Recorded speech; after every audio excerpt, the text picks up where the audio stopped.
Hi, I'm Jami, and this is Discover Together at Halton Hills Public Library. Let's discover snap circuits.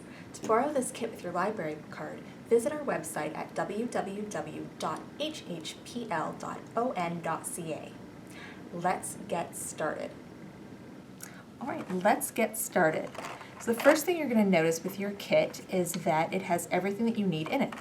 You're just going to place it over here, and the first thing is our base grid. This is the thing that allows every component to snap into, so you're going to need to keep the nubs up. Here is the manual. You get two, one in English and one in French, and it gives you over 21 projects for you to choose from, such as making a fan, to a lamp, to doing an egg horn. We will be doing project number 6, which is a basic horn, and the idea is that from there, all the other projects kind of build on that principle, so once you understand this part, it'll allow you to have a lot more fun with some of the others.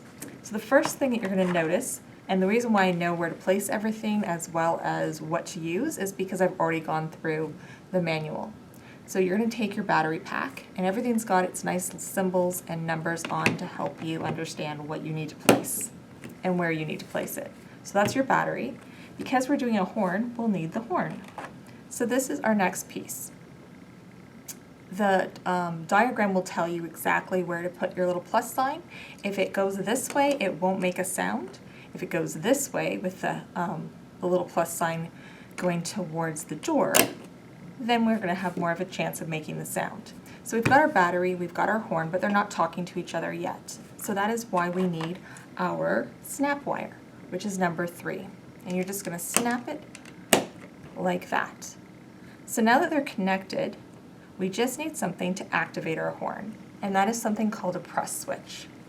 So that is going to be our green thing, which is S2. And you're just going to snap it onto the horn, snap it onto the battery, and then if we're successful, we should be able to make a sound. So 1, 2, 3, yay! And here we go, 1, 2, 3. And if you want to make a longer sound, you can do that as well. Thank you so much for watching. Are you ready to discover something new? Visit our website at www.hhpl.on.ca and search Discover Together to place one on hold today. Oh, and don't forget your library card. Thanks for watching.